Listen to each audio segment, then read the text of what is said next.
Hello, Sindhu മാവളോസിൻ്റെ ഇന്നത്തെ വീഡിയോയിട്ട് എല്ലാവർക്കും സ്വാഗതം. ഇന്നത്തെ വീഡിയോ ഉണ്ടല്ലോ ഒരു രസകരമായ വീഡിയോ ആണ് കേട്ടോ. എൻ്റെ മുന്നേ ഞാൻ കുറേ ചിരിക്കുകയും എന്നാൽ കുറേ കാര്യങ്ങൾ മനസ്സിലാക്കുകയും ഒക്കെ ചെയ്ത ഒരു വീഡിയോ ആണ് കേട്ടോ. എനിക്ക് ഒരുപാട് ഇഷ്ടമായി. അപ്പം ഞാൻ വിചാരിച്ചു എൻ്റെ ഫാമിലി മെമ്പേഴ്സായി നിങ്ങളോടും കൂടെ പറയാമെന്ന് വിചാരിച്ചു കേട്ടോ. അപ്പം എല്ലാവരും സുഖമായിട്ടിരിക്കണോ, സേഫായിട്ടിരിക്കണോ? ഞാൻ രാവിലെ എണീറ്റ് എന്നാ പറയുന്നത്, മരുന്ന് കാര്യങ്ങൾ, കുളി പരിപാടി കാര്യങ്ങളൊക്കെ കഴിഞ്ഞു, മരുന്നൊക്കെ കഴിച്ചു. ഇന്ന് ചീനിക്കിഴങ്ങ് പുഴുങ്ങിയതായിരുന്നു രാവിലെ ബ്രേക്ക്ഫാസ്റ്റ്, അതൊക്കെ കഴിച്ചു. പിന്നെ രാവിലെ ഭയങ്കര മഴയായിരുന്നേ, എണീറ്റപ്പോഴൊക്കെ നല്ല മഴയായിരുന്നു. അത് കഴിഞ്ഞ് പിന്നെ പെട്ടെന്ന് ഇച്ചിരി മഴയ്ക്കൊക്കെ ഒരു ശകലം കുറവ് കിട്ടി. അപ്പം മുറ്റത്ത് പിന്നെ ഇച്ചിരി വെയിലും വെട്ടമൊക്കെ വന്നു. അപ്പം ഞാൻ മുറ്റത്തൂടെ ഒരു 3-4 പ്രാവശ്യം അങ്ങോട്ടും ഇങ്ങോട്ടും നമ്മുടെ മുറ്റത്തൂടെ മാത്രം ഒന്ന് നടന്നു, എന്നിട്ടൊക്കെ കയറി വന്നതാണ് കേട്ടോ. ആ നടന്ന സമയത്തേ ഞാനിങ്ങനെ ഫോണിനകത്ത് ഒരു ഗ്രേസ് ലാൽ എന്ന് പറഞ്ഞ ഒരു മേഡത്തിൻ്റെ ഒരു ടോക്ക് കേട്ടോണ്ട് ഇങ്ങനെ നടക്കുകയായിരുന്നു കേട്ടോ. ഒന്നും പറയാനില്ലപ്പാ.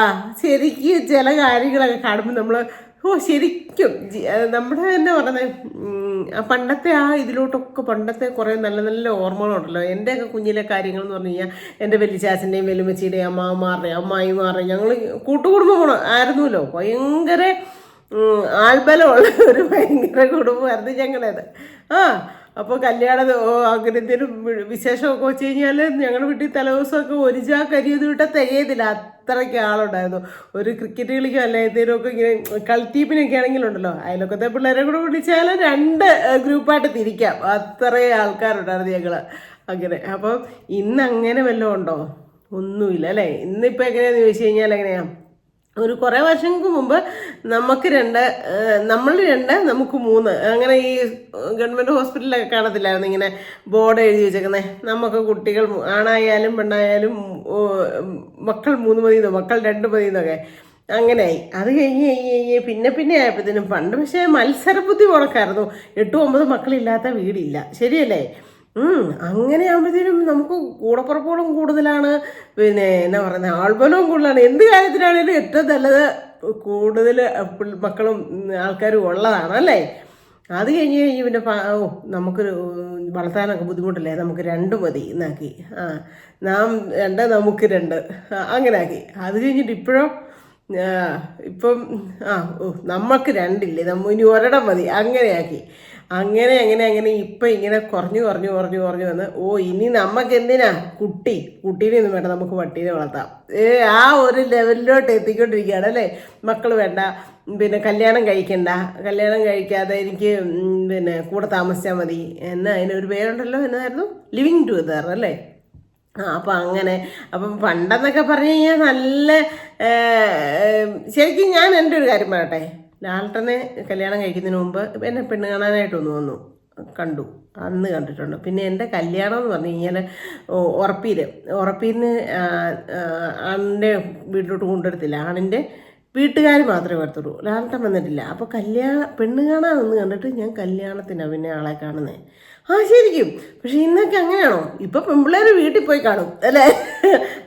അതാണ് ഇപ്പോഴത്തെ മിടുക്കര് പിള്ളേർ, ന്യൂ ജനറേഷൻ. എന്നിട്ടോ 10, 15, 8, 9, 10 വർഷമൊക്കെ പ്രേമിച്ചു ഭയങ്കര തലയ്ക്ക് പെരുത്ത് കല്യാണം കഴിക്കും. ചിലപ്പോൾ 1-2 കുഞ്ഞുങ്ങളാകുമ്പോൾ, ഇതല്ലെങ്കിൽ 1-2 മാസം കഴിയുമ്പോഴൊക്കെ അങ്ങോട്ടും ഇങ്ങോട്ടും അടിയായി പിടിയായി ബന്ധം പിരിച്ചിലായി. അയ്യോ, ഇന്ന് ആ മേഡത്തിൻ്റെ ടോക്ക് കേട്ടപ്പോൾ ഞാൻ ഓർക്കുവാണേ, ശരിക്കും നമ്മുടെ ആ പണ്ടത്തെ ഒരിതുണ്ടല്ലോ, നമ്മുടെ അച്ഛനമ്മമാർ കണ്ടുപിടിച്ച് നമുക്ക് ഇങ്ങനെ തരുന്ന ആ ഒരിതൊക്കെ അങ്ങ് മാറിയിട്ട് ഇപ്പം എല്ലാം ഒരു പുതിയ സ്റ്റൈലായപ്പോഴത്തേനും പോകുന്ന പോക്കുകളെ. ഈ കഴിഞ്ഞ ദിവസം മേഡം കൗൺസിലറാണ്, കോട്ടയത്താണ് കേട്ടോ. അപ്പോൾ ആളുടെ അടുത്തേക്ക് ഓരോരുത്തരും ഇങ്ങനെ ചെല്ലുമല്ലോ. അങ്ങനെ ചെന്ന സമയത്ത് ഒരു ഫാമിലി ചെന്നൈക്കാന്നേ. ഒരു അപ്പനും അമ്മയും മകന് വേണ്ടിയിട്ടാണ് ചെന്നിരിക്കുന്നത്. മകന് 29 വയസ്സ്. അവന് കല്യാണം കഴിക്കാനായിട്ട് ആഗ്രഹിച്ചേക്കുന്നത് എന്തേരമുള്ള പ്രായമുള്ളതെന്ന് 65 വയസ്സോ 64 വയസ്സോ അങ്ങനെയുള്ള ഒരു മുസ്ലിം ലേഡീനെ ആണ് അവന് കല്യാണം കഴിക്കാൻ ആഗ്രഹം. ആ പുള്ളിക്കാരത്ത് കല്യാണം കഴിച്ച് മക്കളും ഒക്കെ ഉള്ളതാണ്. എങ്ങനെ അവർ പരിചയപ്പെട്ടത് നിങ്ങൾക്ക് കേൾക്കണം.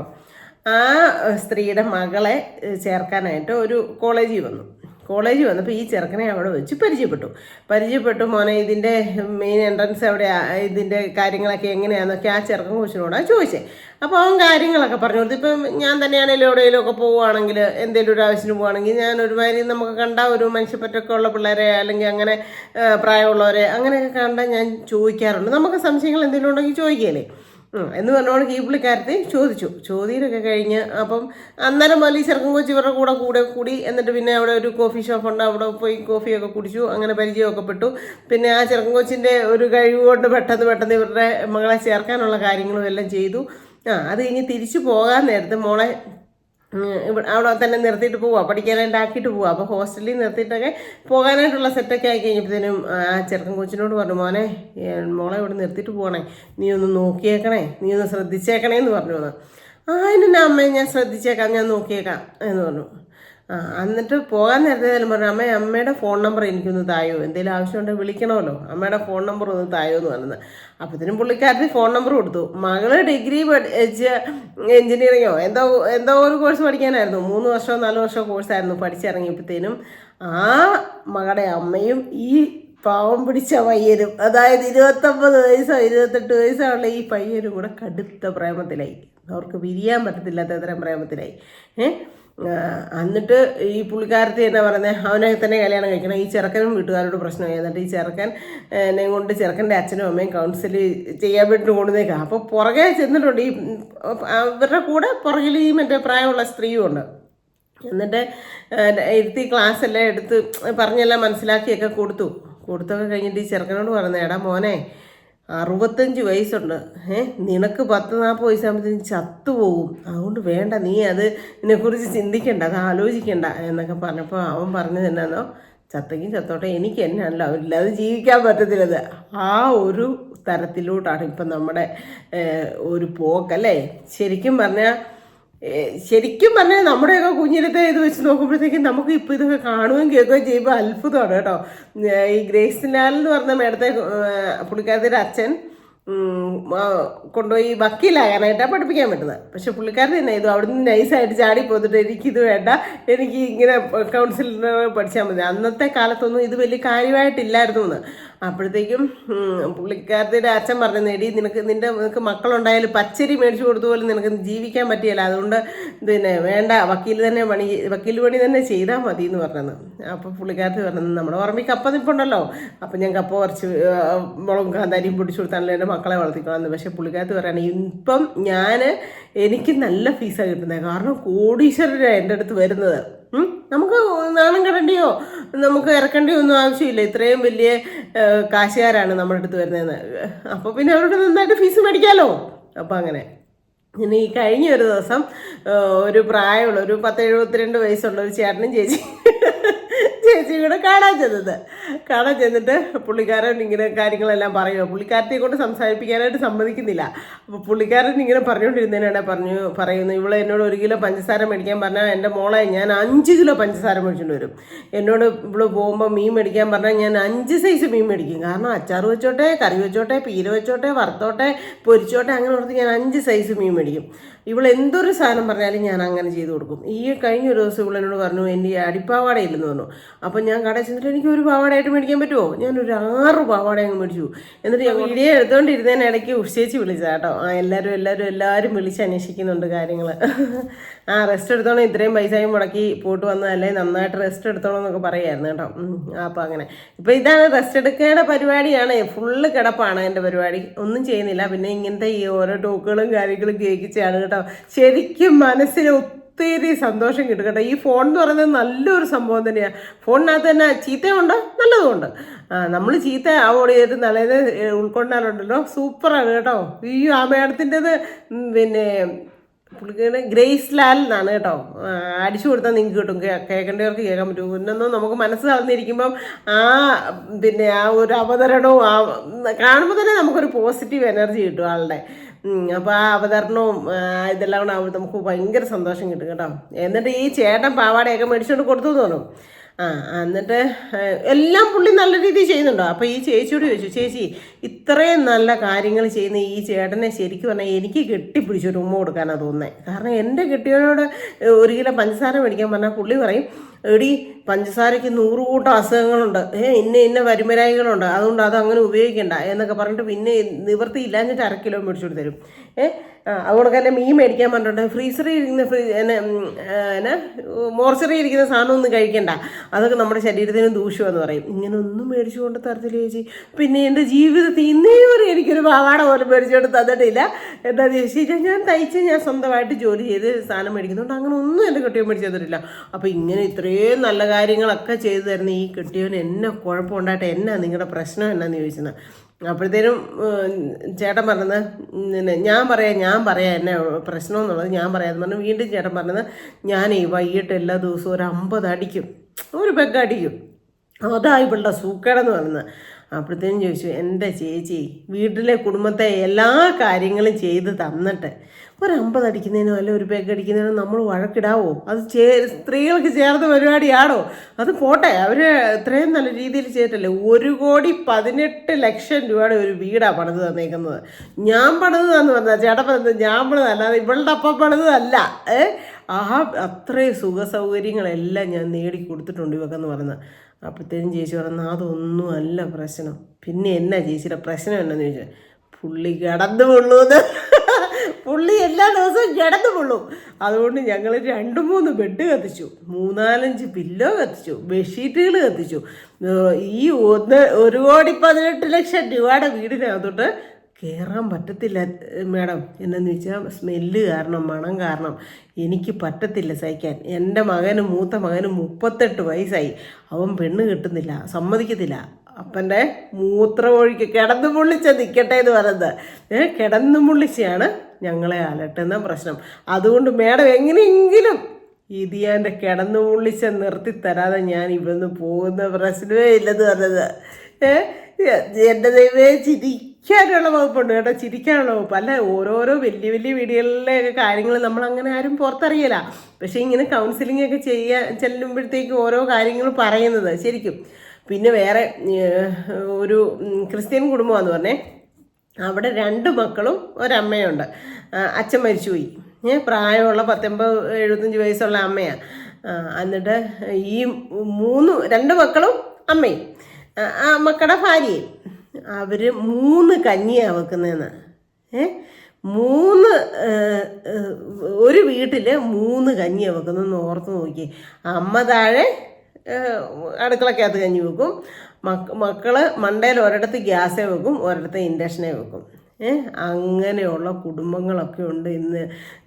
എന്നിട്ടോ ഇവരെവിടെയെങ്കിലും എന്തെങ്കിലും ടൂറിനോ അല്ലെങ്കിൽ പള്ളിയിലോ എവിടെയെങ്കിലും പോവുകയാണെങ്കിൽ ഇന്നോവയിലൊക്കെ കയറി എല്ലാവരും കൂടെ ഒരുമിച്ച് സ്നേഹത്തോടെ പോകുന്ന കണ്ടു കഴിഞ്ഞാൽ ഇത്രയും നല്ല മാതൃകാപരമായിട്ടുള്ള വീട്ടുകാരില്ലെന്ന് വിചാരിക്കും. പക്ഷേ ഇങ്ങനെയൊക്കെയാണ് ഉള്ളിൽ നടക്കുന്ന കാര്യങ്ങളെന്ന്. പിന്നെ വർഷങ്ങളായിട്ട് അമ്മയോടും അപ്പനോടും മിണ്ടാത്ത മക്കളോടും മിണ്ടാത്ത അച്ഛനമ്മമാർ, അങ്ങനെയൊക്കെയുള്ള കുടുംബത്തിൽ സന്തോഷവും സമാധാനവും ഉണ്ടാവുമോ? ഒന്നും ഉണ്ടാകത്തില്ല. പക്ഷേ ഇതിനെല്ലാം ഒരു സൊല്യൂഷനുണ്ട്. ഇങ്ങനെ സ്വരച്ചേർച്ചയാണ്, അല്ലെങ്കിൽ എന്നാ പറയുന്നത്, ഒരു വീട്ടിൽ തന്നെ 3 കഞ്ഞി വെക്കുന്നതിലും നല്ലത് 3 വീടായിട്ട് മാറി താമസിക്കുന്നതല്ലേ ശരിയും. അപ്പോൾ ആ മക്കളെ എന്നാ ചെയ്യണം? വേറെ മാറ്റി താമസിപ്പിക്കണം. അമ്മയും അപ്പനും കൂടെ താമസിക്കണം, അല്ലെ അമ്മ തന്നെ താമസിക്കാനാണെങ്കിൽ അങ്ങനെ താമസിക്കണം. അല്ലാണ്ട് ഈ ഒരു വീട്ടിൽ തന്നെ ചെയ്യുന്ന ഇതൊക്കെ വലിയ തെറ്റായ ഒരു കാര്യമാണെന്നേ. അപ്പോൾ അങ്ങനെ. പിന്നെ വേറെ ഇവിടെ പോയെന്ന് ഈ അമ്മമാരെ കാണാനായിട്ട് അനാഥാലയത്തിൽ അമ്മമാരെ കാണാനായിട്ട് ചെന്നു. അപ്പോൾ ഒരു അമ്മച്ചിയെ കണ്ടപ്പോൾ ഭയങ്കര, എല്ലാ അമ്മമാരെയും ഭയങ്കര സ്നേഹമായി, ഇഷ്ടമായി. പക്ഷെ ഒരമ്മച്ചിയോട് ഇച്ചിരി കൂടുതൽ അടുത്തു. എന്നാന്ന് ചോദിച്ചാൽ ഫുഡ് കഴിക്കാനിരുന്ന സമയത്ത് ഈ അമ്മച്ചിയുടെ അടുത്തായിരുന്നേ. അപ്പോൾ ആ അമ്മച്ചിയുടെ കയ്യിൽ ഒരു 6-7 വള, ഭയങ്കര വലിയൊരു മാല ഒക്കെ കിടക്കുന്നു. അപ്പം എനിക്ക് കണ്ടപ്പോൾ തോന്നി ഈ അമ്മച്ചി കാശുള്ള വീട്ടിലാണല്ലോ, പിന്നെ എന്തിനാ ഈ അനാഥാലയത്തിൽ വന്ന് നിൽക്കുന്നത് എന്ന് ഓർത്തുകൊണ്ട് അമ്മച്ചിയോട് ചോദിച്ചെന്ന്, അമ്മച്ചി എങ്ങനെ ഇവിടെ വന്നു പെട്ടതെന്ന് ചോദിച്ചെന്ന്. അന്നേരത്തിനും പറഞ്ഞേടി എനിക്ക് 8 മക്കളാണ്. 8 മക്കളും പഠിച്ച് നല്ല ജോലിക്കാരായി. അങ്ങേര് ചത്ത് കഴിഞ്ഞപ്പോൾ പിന്നെ എന്നെ നോക്കാൻ ആരുമില്ല. അവരെ പറഞ്ഞിട്ട് കാര്യമുണ്ടോ? മക്കളെല്ലാം പുറത്താണ്. അപ്പോൾ അങ്ങനെ എന്നെ ഇവിടെ കൊണ്ടാക്കിയതാടി എന്ന് പറഞ്ഞത്. എന്നിട്ട് പോരാൻ നേരത്ത് എന്നിട്ട് ഇങ്ങനെ വർത്താനമൊക്കെ പറഞ്ഞ് ഫുഡൊക്കെ കഴിച്ച് കഴിഞ്ഞാൽ അമ്മച്ചി നല്ല കാശുള്ള ഇതിലായതുകൊണ്ട് നല്ല റൂമും ഒക്കെ, അമ്മച്ചിക്ക് സെപ്പറേറ്റ് റൂമും കാര്യങ്ങളൊക്കെ ഉണ്ട്. അപ്പോൾ റൂമിൽ കൊണ്ടുപോയതേ. റൂമിൽ ചെന്ന് കഴിഞ്ഞപ്പോഴത്തേനും മൊത്തം ഇംഗ്ലീഷിൻ്റെ പുസ്തകങ്ങളും ന്യൂസ് പേപ്പറുകളും ആണ്. ഇന്ത്യൻ എക്സ്പ്രസ് അങ്ങനെയൊക്കെയുള്ള ന്യൂസ് പേപ്പറുകളും ഒക്കെ കിടക്കുകയാണ് അമ്മച്ചിയുടെ മുറിയിൽ. അപ്പോഴത്തേക്കും ചോദിച്ചു, അമ്മച്ചി നിസ്സാരക്കാരിയൊന്നും അല്ലല്ലോ, അമ്മച്ചിക്ക് ഇംഗ്ലീഷൊക്കെ വായിക്കാൻ അറിയാമെന്ന് ചോദിച്ചപ്പോൾ പറഞ്ഞു ഞാൻ കോളേജ് പ്രൊഫസറായിരുന്നു ഡൽഹിയിൽ. എനിക്ക് ഏറ്റവും ഇഷ്ടം ഇങ്ങനെ ഇംഗ്ലീഷിൻ്റെ ഓരോ നോവലുകളും കാര്യങ്ങളും ഒക്കെ വായിക്കാനായിട്ടാണ്. നിനക്ക് ഞാനൊരു സമ്മാനം തരാമെന്ന് പറഞ്ഞിട്ട് 2 പുസ്തകം എടുത്ത് ഇംഗ്ലീഷിൻ്റേത് ഈ നമ്മുടെ മേഡത്തിന് കൊടുത്തെന്നോ, ഇത് വായിച്ചോണം, ഇത് ഒത്തിരി നല്ല പുസ്തകമാണെന്ന് പറഞ്ഞത്. അങ്ങനെ ഇവർ ഭയങ്കര കൂട്ടായി പോകാനായിട്ട് ഇറങ്ങി കഴിഞ്ഞപ്പോഴത്തേനും ഒരു 5-6 ഉമ്മയൊക്കെ കൊടുത്തിട്ട് വന്നു, ഞാൻ വരാം കേട്ടോ, പോയിട്ട് വരാമെന്ന് പറഞ്ഞപ്പോൾ അത് നീ വെറുതെ പറയുന്ന, നീ ഒരിക്കലും ഇനി തിരിച്ച് വരത്തില്ല. എന്നാന്ന് ചോദിച്ചു കഴിഞ്ഞാൽ ഇവിടെ വരുന്നവർ വല്ല വെഡ്ഡിങ് ആനിവേഴ്സറി ആഘോഷിക്കാനോ ബർത്ത്ഡേ ആഘോഷിക്കാനോ എന്നിട്ട് ഞങ്ങൾക്ക് സ്വീറ്റ്സൊക്കെ ആയിട്ട് ഇത് കൊണ്ട് തന്നിട്ട് പോകും, പിന്നെ അവരിങ്ങോട്ട് വരുന്നതേ ഇല്ല, ഞാൻ കണ്ടിട്ടില്ല. അതുകൊണ്ട് നീ അതൊന്നും നീ പറയണ്ട, നീ വരാനൊന്നും അല്ല നീ എന്ന് പറഞ്ഞാൽ അന്ന് അമ്മച്ചേനെ ഞാൻ വിളിച്ചോളാന്ന് പറഞ്ഞത്. എന്നിട്ട് പുള്ളിക്കാരത്തിൽ പോയിട്ടും ഈ അമ്മച്ചീനെ എല്ലാ ഞായറാഴ്ചകളിലും വിളിക്കും, അങ്ങനെ സംസാരിക്കും, കോണ്ടാക്ട് ചെയ്യുകയൊക്കെ ആയി. അത് കഴിഞ്ഞിട്ട് പിന്നെ അമ്മച്ചീനെ കണ്ടപ്പോഴത്തേനും ചോദിച്ചു, അമ്മച്ചിക്ക് പാമ്പാടിയിൽ ഒരു വീടും 50 സെൻറ്റ് സ്ഥലവും കിടപ്പുണ്ടല്ലോ, അതെങ്ങനെയാടി നീ അറിഞ്ഞെന്ന് ചോദിച്ചത്. അന്നേരം അതൊക്കെ ഞാൻ അറിഞ്ഞു. എന്നാൽ ഒരു കാര്യം ചെയ്യാം, അമ്മച്ചി ആ വീടും സ്ഥലവും കൂടെ എൻ്റെ പേരിൽ എഴുതി തരാമെങ്കിലേ ഞാൻ അമ്മച്ചീനെ ആ അനാഥാലയത്തിൽ നിന്ന് കൊണ്ടുവന്ന് എൻ്റെ വീട്ടിൽ കൊടുത്ത് ഞാൻ പൊന്നുപോലെ നോക്കാമെന്ന് പറഞ്ഞത്. അത് ശരിയാന്ന് പരിപാടിയല്ലടി, നിനക്കൊന്നും ഞാൻ തരില്ല, അത് എൻ്റെ മകന് കൊടുക്കാനുള്ള 3ാമത്തെ മകന് കൊടുക്കാനുള്ളതാന്ന് പറഞ്ഞത്. അപ്പോൾ പറഞ്ഞാൽ എന്നാൽ നിങ്ങൾ അവിടെ തന്നെ കിടന്നോളാം. അത് കഴിഞ്ഞ് പിന്നെ കുറച്ചാൾ കഴിഞ്ഞപ്പോൾ അമ്മച്ചിയെ വിളിച്ചപ്പോൾ പറഞ്ഞു, അമ്മച്ചി ഒരു കാര്യം ചെയ്യുക, അമ്മച്ചിയുടെ കയ്യെ കിടക്കുന്നത് ലോക്കറിയിലൊക്കെ ഇതെല്ലാം സ്വർണ്ണമാണോ അമ്മച്ചിന്ന് ചോദിച്ചത്, വളയമാലയൊക്കെ കണ്ടപ്പോഴത്തേക്കും. അപ്പോൾ ഇതിന് ഇതെല്ലാം സ്വർണ്ണമാടി, എൻ്റെ കെട്ടിയവൻ ആർമി ഓഫീസറായിരുന്നു, എൻ്റെ ഒരു സ്വർണ്ണവും പുള്ളി മുടിപ്പിച്ചിട്ടില്ല, എല്ലാം ലോക്കറിൽ ഇരിപ്പുണ്ടടി എന്ന് പറഞ്ഞത്. അപ്പോൾ പറഞ്ഞത് എന്നാൽ ഒരു കാര്യം ചെയ്യും, ലോക്കറിൽ ഇരിക്കുന്നൊന്നും എനിക്ക് വേണ്ട, ഈ കയ്യെ കിടക്കുന്ന ശേഷം ഒരു 3-4 വളയും ഒരു മാലയൊക്കെ എനിക്കിതാ എന്ന് പറയുമ്പോൾ അത് നിനക്ക് തരാനുള്ള എൻ്റെ ഇളയ മകൾ ബീനായ്ക്ക് കൊടുക്കാനുള്ള അത് പറഞ്ഞത്. അപ്പോൾ ഈ മക്കൾ കൊണ്ടുപോയി അനാഥാലയത്തിൽ ഇട്ടിരിക്കുകയാണെങ്കിലും അമ്മച്ചിയുടെ ഉള്ളിൽ നിറച്ചെന്നാ മക്കൾക്ക് കൊടുക്കണം, മക്കൾക്കാണ് എന്നാണ് അല്ലേ. അപ്പം നിങ്ങളെല്ലാവരും ഒന്ന് മനസ്സിലാക്കേണ്ട ഈ കാര്യമുണ്ട്. എത്രയൊക്കെയാന്ന് പറഞ്ഞാൽ അമ്മമാരുടെ മനസ്സ് മനസ്സിലാക്കണമെങ്കിൽ ഇച്ചിരി ബുദ്ധിമുട്ടാണ്. അമ്മമാരെ കുത്താം, ദ്രോഹിക്കാം, വിഷമിപ്പിക്കാം, പക്ഷേ ഒരു പെറ്റ അമ്മയുടെ മനസ്സ് എന്നതാന്ന് വായിക്കണമെങ്കിൽ അത് ഇച്ചിരി ബുദ്ധിമുട്ടാണ് കേട്ടോ. എത്ര കറക്റ്റ് അത് ചിലപ്പോർത്തു. ശവത്തെ കുത്തുന്നവർക്ക് ഓരോ കുത്തുമ്പം ഓരോ മക്കളും ചിന്തിക്കുന്നില്ല ആ അമ്മ ഇന്നതാണ് കരുതുന്നത്, അല്ലെ ആ അമ്മ ഇങ്ങനെയായിരുന്നു എന്ന് അല്ലേ. എനിക്കത് കേട്ടപ്പോൾ ഭയങ്കരമായിട്ട് ഇതായി തോന്നി കേട്ടോ. എന്നിട്ട് പിന്നെ അത് കഴിഞ്ഞിട്ട് ഈ അമ്മച്ചിക്ക് വയ്യാണ്ടായി കാരിത്താസിൽ അഡ്മിറ്റായി ICUവിൽ 2-3 ദിവസമായിട്ട് ICUവിലായപ്പോഴത്തേനും ഈ നമ്മുടെ മേഡം അറിഞ്ഞു ഓടി കാണാനായിട്ട് ചെന്നപ്പോഴത്തേനും ഇങ്ങനെ ഒട്ടും വയ്യാത്ത സ്റ്റേജിൽ കിടക്കുക. അപ്പോഴത്തേനും അമ്മച്ചിയോട് അടുത്ത് ചെന്ന് കയ്യേലൊരു ഉമ്മയൊക്കെ കൊടുത്ത് കൈയെടുത്ത് അമ്മച്ചിയുടെ കൈയെടുത്ത് മേഡത്തിൻ്റെ ചങ്കയിൽ വെച്ചിട്ട് ചോദിച്ചു, അമ്മച്ചിയോട് സ്വർണം ചോദിച്ചു തന്നില്ല, വീടും പറമ്പും ചോദിച്ചു തന്നില്ല, എന്നാൽ ഇനി ഞാൻ ഒരു കാര്യം ചോദിച്ചാൽ അമ്മച്ചി എനിക്ക് അത് ചെയ്തു തരാമോ എന്ന് ചോദിച്ചത്. അപ്പോൾ എന്നതാടിയെന്ന് ചോദിച്ചത്, അമ്മച്ചി മനുഷ്യർ ജനിച്ചാൽ ഒരിക്കൽ മരിക്കും, പക്ഷേ മരിച്ച് എന്നാണേലും മരിക്കും, അതുകൊണ്ട് അമ്മച്ചി മരിക്കും, അതോർത്ത് അമ്മച്ചി വിഷമിക്കാനൊന്നും പോകണ്ട, ഞാനാണേലും മരിക്കും, അമ്മച്ചിയാണേലും മരിക്കും. അപ്പോൾ പക്ഷേ അമ്മച്ചി എനിക്ക് വേണ്ടിയിട്ടൊരു കാര്യം ചെയ്തു തരണം എന്നാന്ന് ചോദിച്ചപ്പോഴത്തേനും പറഞ്ഞത്, അമ്മച്ചി മരിച്ചേ സ്വർഗത്തിൽ ചെല്ലുമ്പോൾ ഈശോയുടെ അടുത്തോട്ട് ചെല്ലുമ്പോഴത്തേക്കും നല്ല ആ സ്വർഗ കവാടത്തിൽ കൂടെ അകത്തോട്ട് കയറി ചെല്ലുമ്പോഴത്തേനും ഈശോയോട് പറയണം, എനിക്ക് ഗ്രേസ് എന്ന് പറഞ്ഞ ഒരു മോളുണ്ട്, അവളെ മരിച്ചു കഴിയുമ്പോൾ നല്ല രീതിയിൽ ഇങ്ങനെ ട്രീറ്റ് ചെയ്ത് കൊണ്ടുവരണം, പിന്നെ അവൾക്ക് അവിടെ ഭൂമിയിൽ നല്ല രീതിയിൽ എല്ലാ കാര്യങ്ങളും പെർഫോമൻസ് ചെയ്യാനുള്ളൊരിത് കൊടുക്കണമെന്ന് ഈശോയോട് പറയാമോന്ന് ചോദിച്ചെന്ന്. അപ്പോഴത്തേനും അമ്മച്ചി നല്ലൊരു ചിരിച്ചെന്ന്. എന്നിട്ട് പിന്നെ കുറേ സമയത്ത് സംസാരിക്കുകയൊക്കെ ചെയ്തിട്ട് വർത്താനമൊക്കെ പറഞ്ഞിട്ട് ഇങ്ങ് പോന്നു. 2-3 ദിവസം കഴിഞ്ഞപ്പോൾ അമ്മച്ചി മരിച്ചുപോയി കഴിഞ്ഞപ്പോഴത്തേനും വീണ്ടും അമ്മച്ചിയെ കാണാനായിട്ട് ചെന്നു. ഇനി കാണാൻ പറ്റത്തില്ലല്ലോ. കാണാനായിട്ട് ചെന്ന് കഴിഞ്ഞപ്പോഴത്തേക്കും ഒരു സിസ്റ്ററൊക്കെ ഉണ്ട്, ഈ മേഡത്തിന് പരിചയമുള്ളൊരു സിസ്റ്ററൊക്കെ ഉണ്ട്. അപ്പോൾ ഈ അമ്മച്ചി അല്ല, ആശുപത്രി കിടന്ന അമ്മച്ചി അല്ല ഇവിടെ കിടക്കുന്നത്. അപ്പം ആ സിസ്റ്ററിനോട് ചോദിക്കുന്നു, അയ്യോ ഇത് അമ്മച്ചി മാറിപ്പോയോ, ഇത് ആ അമ്മച്ചി അല്ലല്ലോ എന്ന് പറഞ്ഞു. എടി അത് ആ അമ്മച്ചി തന്നെ അപ്പോൾ സിസ്റ്റർ പറഞ്ഞു, നല്ല മേഡം ആ അമ്മച്ചി തന്നെയാന്ന് പറഞ്ഞു. എന്നിട്ട് കോട്ടയത്ത് നിന്ന് ഞാനും ഒരു ബൊക്കെയൊക്കെ മേടിച്ചുകൊണ്ടാണ് ചെന്നത് വെക്കാനായിട്ട് ഫ്ലവറിൻ്റെ. പക്ഷെ അവിടെ ചെന്നപ്പോൾ അങ്ങ് ഓസ്ട്രേലിയയിൽ നിന്നോ അവിടുന്ന് എങ്ങാണ്ടൊക്കെ ഉള്ള അവിടുത്തെ സൈസ് ഫ്ലവറിനകത്താണ് അമ്മച്ചീനെ അലങ്കരിച്ച് കിടത്തിയേക്കുന്നത്. ഇതിപ്പോൾ ഈവൻറ്റ് മാനേജ് ഉണ്ടല്ലോ, ഈവൻറ്റ് മാനേജ് എന്നോ അങ്ങനെ കണ്ടല്ലോ പറയുന്നത്. ആ സംഭവം ഉള്ളത് കൊണ്ട് മക്കളാർക്കും വരാൻ പറ്റിയിട്ടുണ്ടായില്ല. അവരെല്ലാവരും വിളിച്ച് ബുക്ക് ചെയ്ത് അമ്മച്ചിനെ ഇങ്ങനെ അലങ്കരിച്ച് ഒരു ബ്യൂട്ടീഷ്യനെ വെച്ച് അമ്മച്ചിനെ ഒരുക്കി പെറുക്കി കിടത്തിയേക്കുക. അപ്പം ബ്യൂട്ടീഷ്യൻ ചെയ്യാത്തപ്പോഴത്തെ അമ്മച്ചിയുടെ മുഖമല്ലേ എൻ്റെ മനസ്സിലുള്ളൂ. അത് കണ്ടിട്ട് എനിക്കൊരു ഇത് വന്നു. എനിക്ക് 2 മരുമക്കളുണ്ട്. 2 മരുമക്കളോടും ആ ബ്യൂട്ടീഷ്യൻ്റെ നമ്പർ മേടിച്ചുകൊണ്ട് കൊടുത്തിട്ടുണ്ട്. കാരണം ഞാൻ മരിച്ചു എൻ്റെ അങ്ങനെ ഒരുക്കി കിടത്തിക്കോണമെന്ന് പറഞ്ഞിട്ടുണ്ടത്. അത് ഞങ്ങൾ റെഡി. അമ്മച്ചി എപ്പോഴാണ് മരിക്കുന്നതെന്ന് ചോദിച്ചത് മരുമക്കൾ. ശരിക്കും അതൊക്കെ പുള്ളി ആൾ കയ്യിൽ നിന്ന് ഇടുന്നതാണെന്ന് പറഞ്ഞാലും ശരിക്കും ചിരിക്കാനും ചിന്തിപ്പിക്കാനും ഉള്ള ഒരു നല്ല ക്ലാസ്സാണ് കേട്ടോ. നല്ല ക്ലാസ്സാണ് ഗ്രേസ് മേഡത്തിൻ്റെ ഗ്രേസ് ലാൽ. എൻ്റെ ദൈവം ഒത്തിരി ഞാൻ ഈ നടന്നപ്പോൾ ഫുള്ള് ഒരു ഇത് കേട്ടു ഫുള്ളായിട്ടും. അപ്പോൾ അതിനകത്തുള്ള രസകരമാണ് കേട്ടോ. രസകരം എന്ന് വെച്ചാൽ രസകരമാണ്. പുള്ളിക്കാരത്തേക്ക് പിന്നെ 2 ആമക്കളുണ്ട്. ആ 2 ആമക്കൾ സ്റ്റേജിൽ കയറിയായിരുന്നു. അതിനെന്ന് വെച്ചാൽ പുള്ളിയുടെ അപ്പം സ്റ്റേജിൽ കയറിയല്ല, ഞാൻ സ്റ്റേജിൽ കയറി ഘോരം പ്രസംഗിക്കും. പക്ഷേ പാരമ്പര്യം എന്ന് പറഞ്ഞ ഒരു കാര്യമുണ്ടെന്ന്. പക്ഷേ മൂത്ത മകൻ്റെ 2 പെൺകുഞ്ഞുങ്ങളും സ്റ്റേജിൽ നല്ലതായിട്ട് പെർഫോമൻസ് ചെയ്യും. കാരണം എൻ്റെ കൊച്ചുമക്കളാണ്. എൻ്റെ ആ ഗുണം എൻ്റെ മക്കൾക്കല്ല കിട്ടിയിരിക്കുന്നത്, എൻ്റെ കൊച്ചുമക്കൾക്കാണ്. അതുകൊണ്ട് നമുക്ക് എത്രയൊക്കെയാണെന്ന് പറഞ്ഞാലും പാരമ്പര്യം എന്ന് പറയുന്ന ഒരു സംഭവം ഉള്ളത് തന്നെയാണ്. അതുകൊണ്ട് എന്തേരെ ഇതിലൊക്കെ നോക്കിയെന്ന് പറഞ്ഞാലും പാരമ്പര്യം കിട്ടുക തന്നെ ചെയ്യും എന്ന് അങ്ങനെ കുറേ കാര്യങ്ങളുമായിട്ട് നല്ലൊരു ക്ലാസ് കേട്ടു രാവിലെ. അപ്പോൾ അതിൻ്റെ ഒരു പോസിറ്റീവ് എനർജി ഉഷാറുമാണ് എൻ്റെ ഫേസിൽ ഇന്നുള്ളത് കേട്ടോ. ശരിക്കും ഇങ്ങനെയുള്ള നല്ല നല്ല ടോക്കുകൾ കേൾക്കുമ്പോൾ നമുക്ക് എത്ര നല്ല ഇതാണ്. എന്നിട്ട് മേഡം പറയായിരുന്നു മറ്റേ ഫോണ് ഒത്തിരി ചീത്തയാണ്. പക്ഷേ മേഡത്തിന് ഫോൺ ഭയങ്കര ഇഷ്ടമാണ്. എന്താണെന്ന് ചോദിച്ചു കഴിഞ്ഞാൽ ഫോണിനകത്ത് ആരെങ്കിലും ഇങ്ങനെ ക്ലാസ് എടുക്കാൻ ഇതിനടുത്ത് വരണമെന്ന് പറഞ്ഞ് വിളിക്കുമ്പോഴത്തേക്കും ആളെന്നെ ചെയ്യുന്നത് ഗൂഗിൾ മാപ്പ് ഇട്ടിട്ട് വണ്ടി എടുത്തുകൊണ്ടെങ്കിൽ പോരും. അപ്പോൾ ആ ഗൂഗിൾ മാപ്പ് ഇടണമെങ്കിൽ ഈ ഫോൺ വേണ്ടേ? അപ്പോൾ എന്നെ ഈ ഫോണല്ലേ എല്ലായിടത്തും കൊണ്ടെത്തിക്കുന്നത്. അതുകൊണ്ട് എനിക്ക് ഫോണിനെ ഭയങ്കര ഇഷ്ടം. ഫോണിൻ്റെ നല്ല വശം മാത്രം എടുത്താലും നമുക്ക് ഫോൺ നല്ലതാണ്, ചീത്ത വശം വെച്ചാൽ കൊള്ളത്തില്ല. അങ്ങനെ പിന്നെ ഓരോ അമ്മമാരും മരുമക്കളും ഒക്കെ ആയിട്ടുള്ള പ്രശ്നങ്ങൾ 2 പേർക്ക് ക്ഷമിക്കാൻ മനസ്സില്ല. അമ്മയ്ക്ക് ക്ഷമിക്കാൻ മനസ്സില്ല, മരുമക്കും ക്ഷമിക്കാൻ മനസ്സില്ല.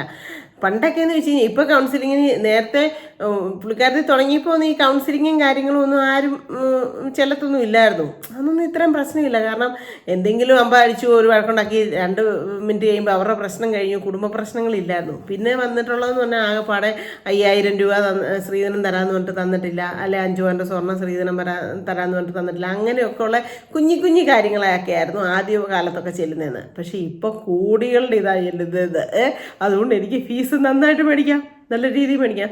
അതുപോലെ തന്നെ പണ്ടൊക്കെ എങ്ങനെയാണെന്ന് ചോദിച്ചു കഴിഞ്ഞാൽ വില്ലത്തി അമ്മായിയമ്മമാർ ഫ്രണ്ടിൽ കുഞ്ഞാടുങ്ങിനെ പോണൊക്കെ പേടിച്ച് വിറച്ച് മരുമക്കൾ പുറകെ. പക്ഷെ ഇന്ന് കാലം മാറി. ഇന്ന് നേരെ തിരിഞ്ഞ് വില്ലത്തി മരുമക്കൾ ഫ്രണ്ടിൽ പേടിച്ച് വരേണ്ട അമ്മായിയമ്മമാർ പുറകെ. ഇതൊക്കെ ഞാൻ കഥയായിട്ട് പറഞ്ഞതല്ല, ഞാനിപ്പോൾ ഓരോ ദിവസവും നേരിട്ടുകൊണ്ടിരിക്കുന്ന കാര്യങ്ങളാണ്. എന്നാ കാര്യം? അമ്മായിയമ്മ കഞ്ഞിക്കലത്തെ തൊട്ടു, അല്ലെ അവിടെ ഭിത്തിയെ പിടിച്ചു, അല്ലെ ബാത്റൂമിൽ കയറിയപ്പോൾ അവിടെ അങ്ങനെ ചെയ്തു, ഇങ്ങനെ ചെയ്തു. ഓരോരോരോ അവരുടെ മക്കളെ കഷ്ടപ്പെട്ട് അവർ പാടുവിട്ട് വളർത്തി 10 മാസം ചുമന്ന് പ്രസവിച്ച് നമ്മൾ അനുഭവിച്ച സുഖസൗകര്യങ്ങളൊന്നും ഇല്ലാണ്ട് കഷ്ടപ്പെട്ട് വളർത്തി വലുതാക്കി അവൾക്ക് കൊടുത്ത ഒരു അമ്മേനെയാണ് അവൾ പറയുന്നത്. അതവൾ ചിന്തിക്കുന്നില്ല. അങ്ങനെ ഞാനിപ്പം എൻ്റെ പരിപാടി എന്താണെന്ന് ചോദിച്ചു കഴിഞ്ഞാൽ ഇങ്ങനെയുള്ളവരെ എല്ലാം നേരെയാക്കി വിടുന്ന പരിപാടിയാണ്.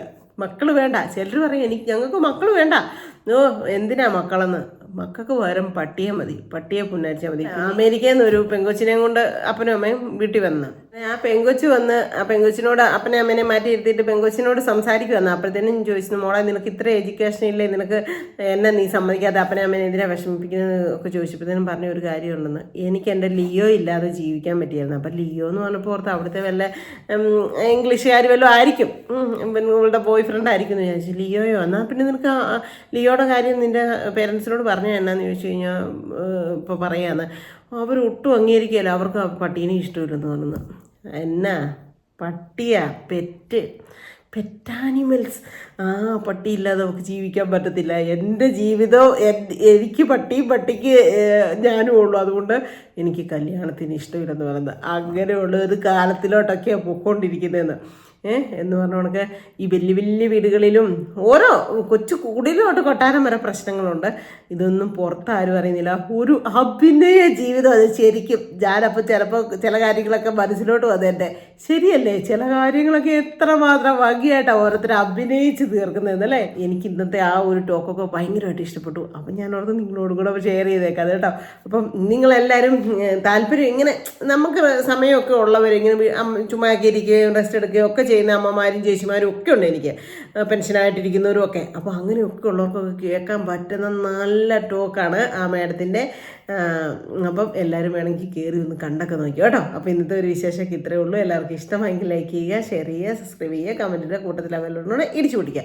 അപ്പോൾ പുതിയൊരു വീഡിയോ വരുന്നവരെ എല്ലാവർക്കും ടാറ്റാ.